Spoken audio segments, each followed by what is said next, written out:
Olá, vamos ao nosso encontro desta segunda-feira, dia 8 de junho. Se você ainda não estiver inscrito, una-se a nós, chegando aí a 1,5 milhão. E não esqueça, ao final, de dar o seu like ou o seu dislike.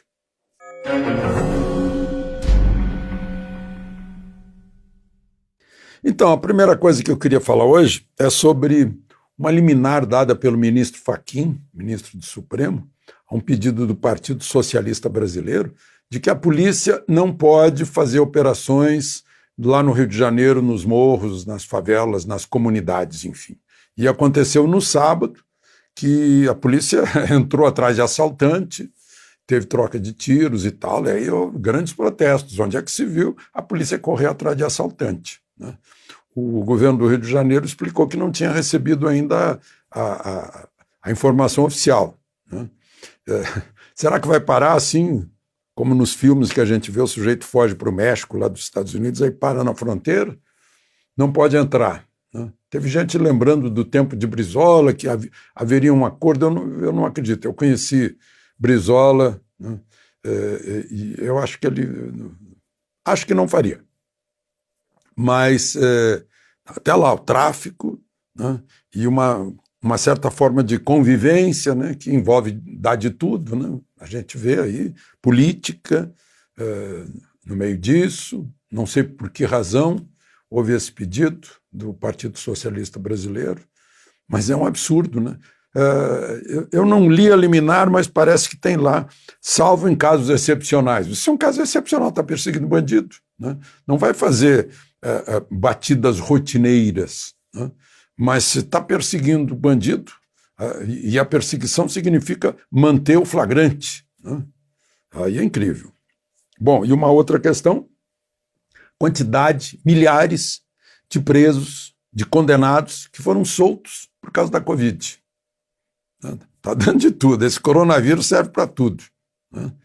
Aí soltaram, só em São Paulo houve 120 que praticaram assaltos, e depois foram soltos. Dos que foram soltos depois do assalto, mais 7 assaltaram de novo. Parece brincadeira, né? Enquanto isso, por falar em coronavírus, tá permitindo tudo, 1.130 inquéritos foram abertos pela Procuradoria-Geral da República para investigar irregularidades com dinheiro público no curso aí dessa pandemia, porque tem que fazer logo, não precisa seguir os trâmites de uma licitação, etc., né? Dá de tudo. E aquela história do hospital lá do Anhembi, né? Com uma organização social que já tinha problema lá no Rio de Janeiro, os respiradores, as compras de luvas, hospital de campanha. Vai longe isso, vai longe. Bom, ontem houve manifestações em Brasília, mas hoje de manhã houve mais uma, né? O sujeito jogou um balde de tinta na frente do Palácio do Planalto, que é uma obra tombada, Patrimônio Mundial da Humanidade, tombada pela Unesco e tal, né? É um prédio que não é do presidente da República, é de nós todos. O sujeito jogou um balde de tinta vermelha, 18 litros, e sumiu.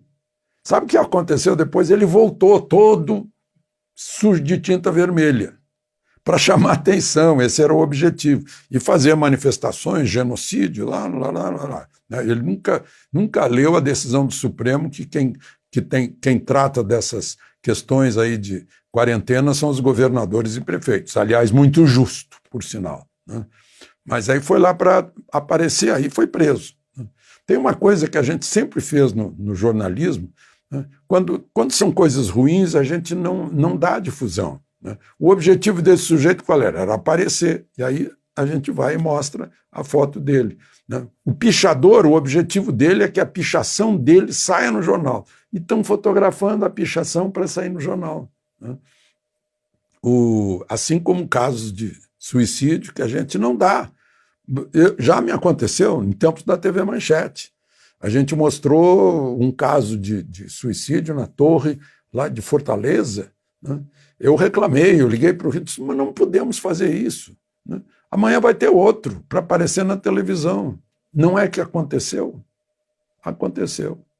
Pois é, tem um caso clássico do menino na África do Sul, que estavam queimando lá uma mulher, né, numa daquelas manifestações violentas, e ele foi filmado batendo com um pau na mulher.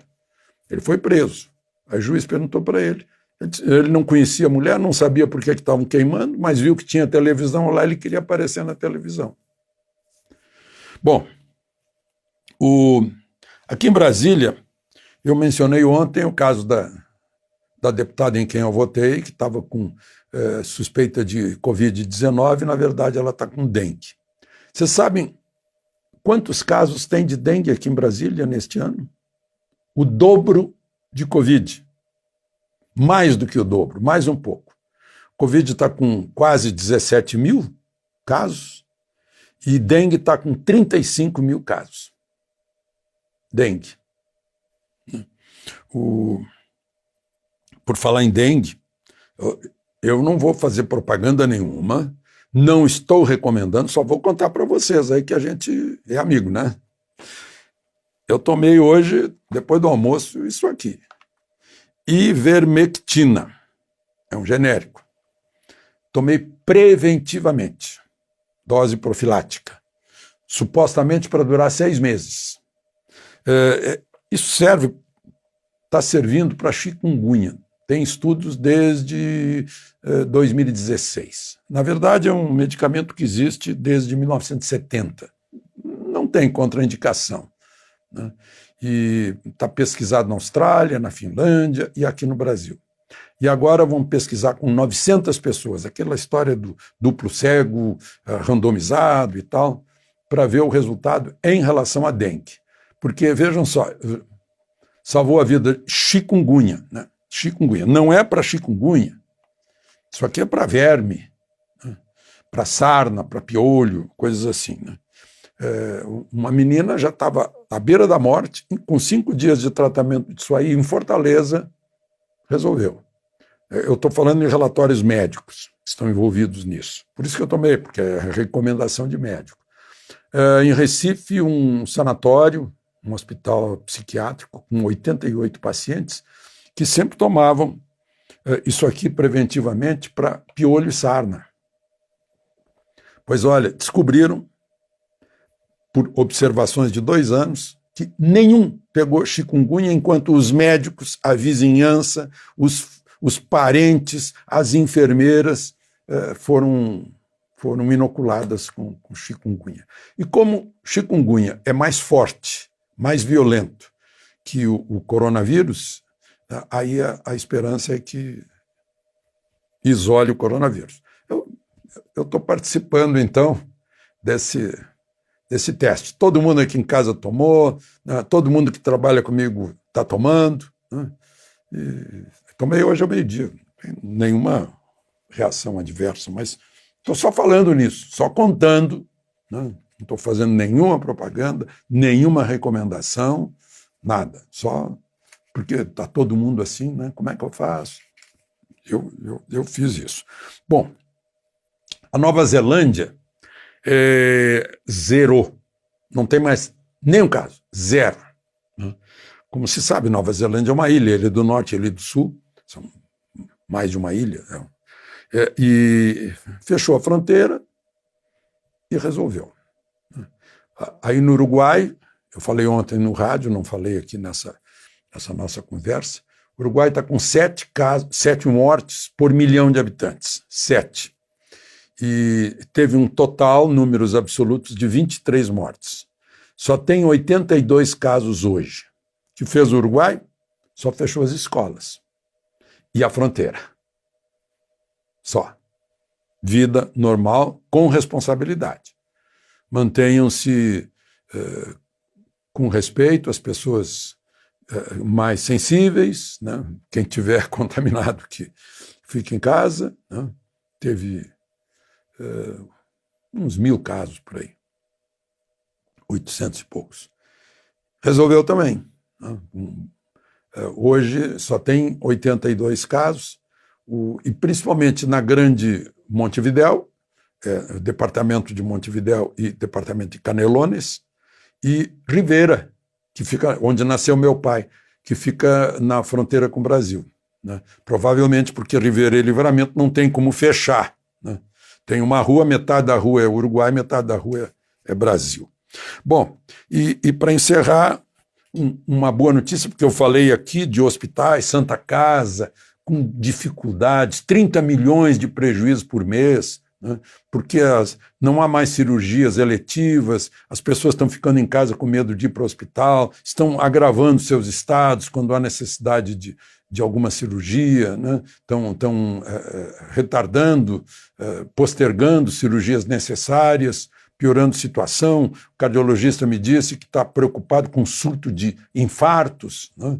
Pois agora o lado financeiro, o presidente do BNDES anunciou 2 bilhões de empréstimos emergenciais em situações, em condições especiais para hospitais, né, clínicas e laboratórios, né, porque passou a ser Covid-19, né, e o resto ficou assim, e agora? Como é que nós vamos tratar do caso? Foi isso que eu disse lá atrás, né? Aqui em Brasília estamos com 35 mil casos. Brasília é a capital do país, no Distrito Federal.